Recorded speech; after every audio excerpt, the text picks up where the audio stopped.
Welcome back to Anuvahini YouTube channel. ಇವತ್ತಿನ ವ್ಲಾಗಲ್ಲಿ ನಾನು ಮೋಮೋಸ್ ಮಾಡೋದನ್ನ ಹೇಗೆ ಅಂತ ಶೇರ್ ಮಾಡ್ತಿದ್ದೀನಿ. ಸೊ ನೀವು ಯಾರಾದರೂ ಟ್ರೈ ಮಾಡಬೇಕು ಅಂತ ಇದ್ದರೆ ಈಸಿಯಾಗಿ ಮನೆಯಲ್ಲೇ ಕ್ವಿಕ್ಕಾಗಿ ಮಾಡ್ಕೋಬೋದಂತ ರೆಸಿಪಿ. ಸೊ ಇದನ್ನು ಹೇಗೆ ಮಾಡೋದು ಅಂತ ನೋಡೋಣ ಇವಾಗ. ಓಕೆ, ನಾನು ಇವಾಗ ಮೋಮೋಸ್ ಮಾಡೋದಕ್ಕೆ ಇಂಗ್ರೀಡಿಯೆಂಟ್ಸ್ನ ಹೇಳ್ತಾ ಇದ್ದೀನಿ. ಇದು ಮೈದಾ ಹಿಟ್ಟು, ಹಾಗೆಯೇ soya sauce, pepper powder, salt, oil, garlic, onion, coriander ಸೊಪ್ಪು, ಹಸಿಮೆಣಸಿನ್ಕಾಯಿ, ಕ್ಯಾಬೇಜು, ತುರಿದಿರೋ ಕ್ಯಾಬೇಜು, ಹಾಗೆ ತುರಿದಿಟ್ಕೊಂಡಿರೋ ಕ್ಯಾರೆಟು, ಇಷ್ಟನ್ನು ಯೂಸ್ ಮಾಡಿಕೊಂಡು ಇವತ್ತು ಮೋಮೋಸ್ ಮಾಡ್ತೀನಿ. ಇವಾಗ ಮೈದಾ ಹಿಟ್ಟು ಹಾಕೊತಾ ಇದ್ದೀನಿ, ಸಾಲ್ಟ್,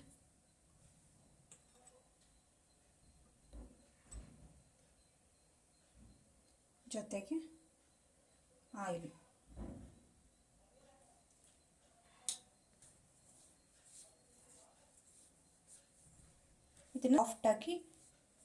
ಇದನ್ನು ಸ್ವಲ್ಪ ಸಾಫ್ಟಾಗಿ ಡಫ್ ಮಾಡ್ಕೋಬೇಕು.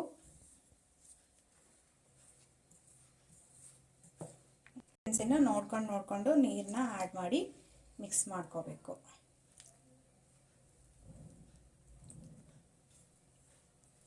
ನೋಡಿ, ಇವಾಗ ಹಿಟ್ಟು ರೆಡಿಯಾಗಿದೆ. ಇದನ್ನು ಒಂದು 10 ನಿಮಿಷ ಸೈಡಿಗೆ ಇಟ್ಬಿಡೋಣ. ಓಕೆ, ನೋಡಿ ಇವಾಗ ಮೋಮೋಸ್ ಮಾಡೋದಕ್ಕೆ ಕ್ಯಾಬೇಜು ಹಾಗೆ ಕ್ಯಾರೆಟ್ ತೊಗೊಂಡಿದ್ದೀವಲ್ಲ, ಸೊ ಇದು ವಾಟರ್ ಕಂಟೆಂಟ್ ಜಾಸ್ತಿ ಇರುತ್ತೆ. ಸೊ ಹಾಗಾಗಿ ಈ ಥರ ಒಂದು ಬಟ್ಟೆನ, ವಾಟರ್ ಅಬ್ಸರ್ವ್ ಮಾಡೋ ಬಟ್ಟೆನ ಹಾಕ್ಬಿಟ್ಟು ಅದರಲ್ಲಿ ಕಂಪ್ಲೀಟ್ ವಾಟರ್ ಎಲ್ಲ ರೆಡ್ಯೂಸ್ ಆಗೋ ಥರ ಹಿಂಡ್ಕೋಬೇಕು. ಈ ಥರ ಎರಡನ್ನೂ ಹಾಕ್ಬಿಟ್ಟು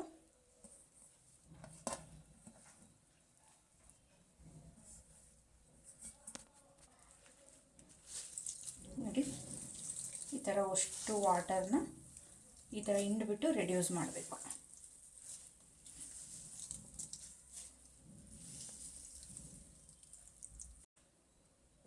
ನೋಡಿ, ವಾಟರ್ ಎಲ್ಲ ರೆಡ್ಯೂಸ್ ಆದಮೇಲೆ ಎಷ್ಟಾಗಿದೆ ಇದು. ಈ ಥರ ಮುದ್ದೆ ಆಗಿರುತ್ತೆ. ಈ ಥರ ಕೈಯಲ್ಲಿ ಹಿಂಗೆ ಮಾಡ್ಕೊಂಡ್ರೆ ಎಲ್ಲ ಸ್ಪ್ಲಿಟ್ ಆಗುತ್ತೆ. ಓಕೆ, ಇದಕ್ಕೆಲ್ಲ ಇವಾಗ ಒಗ್ಗರಣೆ ಮಾಡ್ಕೊಳ್ಳೋಣ.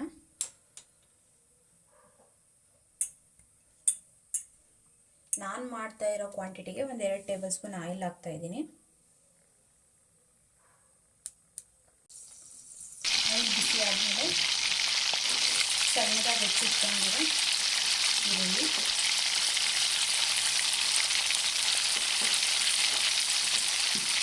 ಅದನ್ನು ಗಾರ್ಲಿಕ್,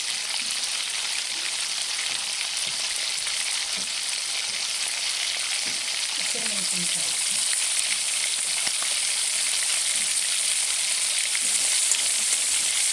ಈ ಮೂರು ಸ್ವಲ್ಪ ಫ್ರೈ ಆಗೋವರೆಗೆ ಬಾಯ್ಲ್ ಮಾಡ್ಕೋಬೇಕು.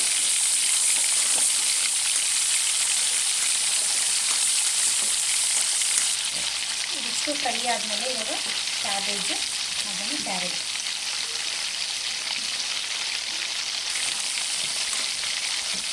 ಜಾಸ್ತಿ ಫ್ರೈ ಮಾಡೋ ಅವಶ್ಯಕತೆ ಏನಿಲ್ಲ, ಸ್ವಲ್ಪ ಫ್ರೈ ಆದರೆ ಸಾಕು. ಇದನ್ನು ಸ್ಟೀಮ್ ಮಾಡ್ತೀವಲ್ಲ ಅದರಲ್ಲೇ ಸ್ವಲ್ಪ ಬಾಯ್ಲ್ ಆಗುತ್ತೆ.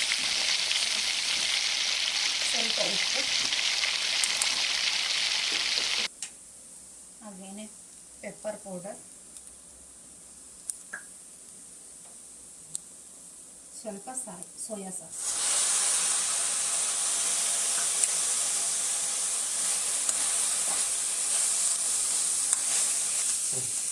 ಇದು ಸೋಯಾ ಸಾಸ್ ಹಾಕಿದ್ರೆ ನಮಗೆ ರೋಡ್ ಸೈಡಲ್ಲಿ ಎಲ್ಲಿ ಮಾಡ್ತಾರಲ್ಲ ಆ ಟೇಸ್ಟ್ ಸಿಗುತ್ತೆ.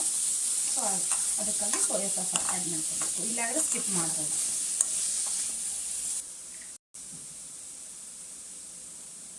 ಇವಾಗ ಇದು ರೆಡಿಯಾಗಿದೆ. ಲಾಸ್ಟಲ್ಲಿ ಸ್ವಲ್ಪ ಕೊತ್ತಂಬರಿ.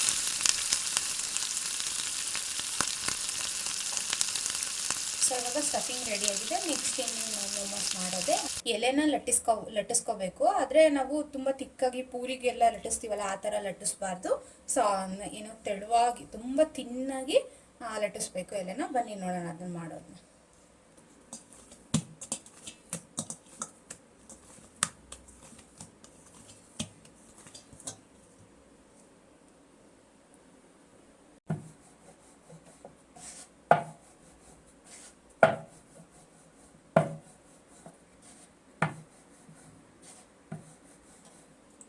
ನೋಡಿ, ನಮ್ಮ ಕೈ ಎಷ್ಟಿರುತ್ತೋ ಅಷ್ಟಿರಬೇಕು. ಯಾಕೆಂದರೆ ಸ್ಟಫಿಂಗ್ ಫಿಲ್ ಮಾಡ್ತೀವಲ್ಲ, ಸೊ ಅದು ಕರೆಕ್ಟಾಗಿ ಫಿಲ್ಲಿಂಗ್ ಆಗೋದಕ್ಕೆ ಜಾಗ ಬೇಕು ಕಂಪ್ಲೀಟ್ ಸೈಡಲ್ಲಿ. ಸೊ ಹಾಗಾಗಿ ನಮ್ಮ ಕೈ ಹಿಡಿಯೋಷ್ಟು ನಾವು ಲಟ್ಟಿಸ್ಕೋಬೇಕು. ಸ್ವಲ್ಪ ಸೈಡಲ್ಲಿ ಈ ಥರ ನೀರನ್ನ ಅಪ್ಲೈ ಮಾಡಬೇಕು.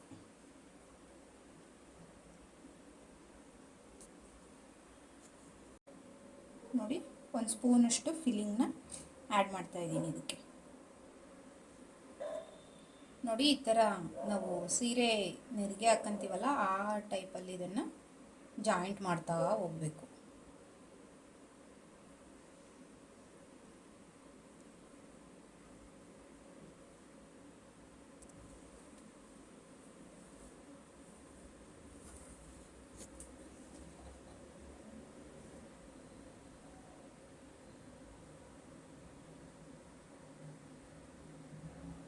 ಓಕೆ, ನೋಡಿ ಇವಾಗ ಇಷ್ಟು ಮೋಮೋಸ್ನ ನಾನು ಇವಾಗ ರೆಡಿ ಮಾಡ್ಕೊಂಡಿದ್ದೀನಿ. ಇವಾಗ ಸ್ಟೀಮ್ ಮಾಡೋದನ್ನ ನೋಡೋಣ.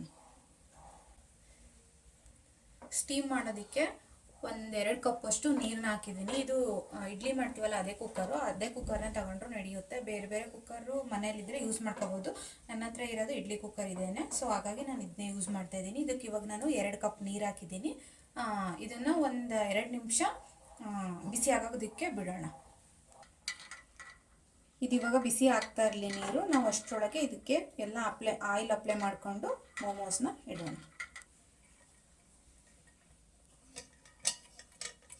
ಈ ಥರ ಸ್ವಲ್ಪ ನಾವು ಯಾವ ಥರ ಇಡ್ಲಿಗೆ ಆಯಿಲ್ನ ಹಾಕ್ತೀವೋ ಸೇಮ್ ಅದೇ ಥರನೇ ಇದಕ್ಕೂ ಕೂಡ ಮೋಮೋಸ್ಗೂ ಕೂಡ ಈ ಥರ ಆಯಿಲ್ನ ಅಪ್ಲೈ ಮಾಡೋದು.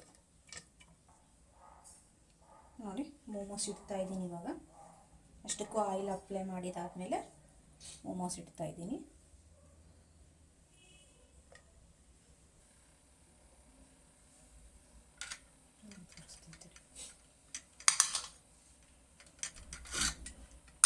ಸೊ ನೋಡಿ ನಾನು ಅಷ್ಟು ಪ್ಲೇಟಿಗೂ ಮೋಮೋಸ್ನ ಈಗ ಇಟ್ಟಿದ್ದೀನಿ. ನೀರು ಇವಾಗ ಬಿಸಿಯಾಗಿದೆ. ಈ ಪ್ಲೇಟ್ಸ್ನ ಇದ್ರೊಳಗೆ ಇಡೋಣ.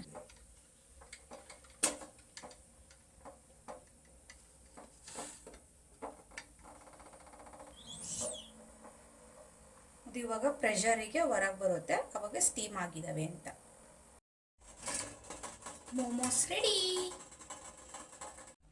ಸೊ ನೋಡಿ, ಇವಾಗ ಮೋಮೋಸ್ ರೆಡಿಯಾಗಿದೆ. ನೋಡಿ ಎಷ್ಟು ಈಸಿಯಾಗಿ ಹಿಂಗೆ ಎತ್ತಿದ್ರೆ ಹಂಗೆ ಬರ್ತಾ ಇದೆ ಮೋಮೋಸ್. ಆರಾಮಾಗಿ ನಾವು ಇಡ್ಲಿ ಮಾಡೋ ಕುಕ್ಕರಲ್ಲೇ ಮಾಡ್ಕೋಬೋದು. ಸೊ ಇವಾಗ ಮೋಮೋಸ್ ರೆಡಿಯಾಗಿದೆ. ಇದು ಎಗ್ ಮಯಾನೀಸು. ಸೊ ನಾನು ಇದನ್ನು ಮನೆಯಲ್ಲೇ ಪ್ರಿಪೇರ್ ಮಾಡಿದ್ದು. ಇದು ಏನಾದರೂ ವಿಡಿಯೋ ಬೇಕು ಅಂದರೆ ಶಾರ್ಟ್ಸಲ್ಲಿ ಹಾಕಿರ್ತೀನಿ. ಯಾರಿಗಾದರೂ ಇಂಟ್ರೆಸ್ಟ್ ಇದ್ದರೆ ಹೋಗ್ಬಿಟ್ಟು ನೋಡ್ಬೋದು. ದೆನ್ ಹಾಗೇ ಮೋಮೋಸ್ ಮಾಡಿದ್ದಾದಮೇಲೆ ಯಾರಾದರೂ ಮನೇಲಿ ಮಾಡಿದರೆ ಟ್ರೈ ಮಾಡಿದರೆ ಕಮೆಂಟ್ ಸೆಕ್ಷನಲ್ಲಿ ತಿಳಿಸೋದನ್ನ ಮರಿಬೇಡಿ. Thank you for watching.